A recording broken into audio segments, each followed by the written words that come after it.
Alors c'est intéressant justement parce que donc on va parler de ces acquisitions un petit peu plus tard parce qu'elles ont une vraie logique fonctionnelle. Olivier, c'est un peu donc de ce monde dont tu viens. On a vu l'acquisition de solutions comme Nginx, on a vu l'acquisition de solutions comme Volterra. Mais est-ce que ce virage il a été pris parce qu'il y avait une volonté de répondre à des besoins clients que vous n'adressiez pas encore, ou est-ce que c'était un petit peu une prévision, si je puis dire, de la transition qui est en train de se faire et des limites du modèle legacy? Parce que on vous connaît comme des acteurs très très solides de ce modèle historique. Il y a des nouveaux usages, il y a des nouvelles demandes, mais à quel moment vous vous êtes dit, ok, cette transition va s'opérer? Est-ce que c'est avec ou sans nous, ou est-ce qu'il y a eu complètement, tout simplement, une fenêtre avec ces acquisitions techniques pures? Les décisions ont été prises suite à des échanges avec des clients. Avec certains clients, on travaille vraiment de façon très prospective.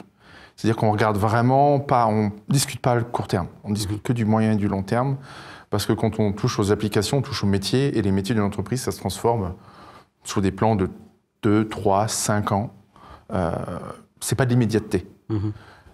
Et donc avec les clients dont on était les plus proches, ils nous ont demandé d'être plus flexibles, d'être plus agiles, d'être plus automatisés, d'être plus cloud natif, aussi de prendre en charge un certain nombre de tâches opérationnelles qui n'avaient pas vraiment de valeur à ce moment-là pour eux, qui n'en ont beaucoup moins du coup encore aujourd'hui.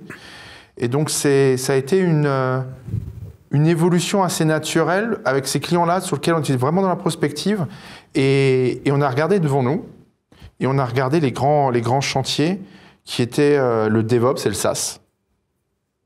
Le DevOps et le SaaS, c'est deux concepts qui ont été créés pour compenser un grand problème. La ressource en ingénieur. Le DevOps, c'est tout simplement développer plus vite, plus agile, utiliser des bibliothèques.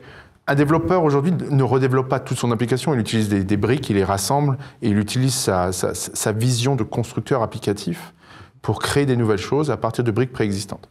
Le DevOps, c'est ça. Le SaaS, c'est tout simplement de se dire pourquoi j'achèterais ma voiture en kit et je la montrais, etc. Pourquoi pas tout simplement en louer une?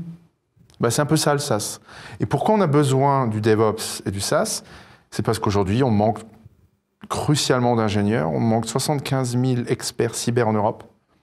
On manque de 10 000 ingénieurs en France par an. Ce chiffre va augmenter de 26%. C'est-à-dire qu'entre aujourd'hui et 2030, il va falloir embaucher plus de 115 000 ingénieurs informatiques. Donc, quand on en a un, il faut qu'il soit efficace.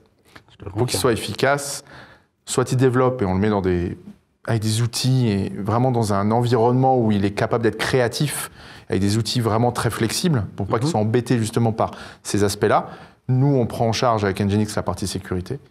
Et sur la partie ça, c'est tout simplement si on a un bon ingénieur, autant le faire travailler sur une infra qui donne des services à l'applicatif qui lui-même sert le business, plutôt que de lui faire monter une infra et de la faire entretenir une infra où il n'y a pas vraiment de valeur pour le client.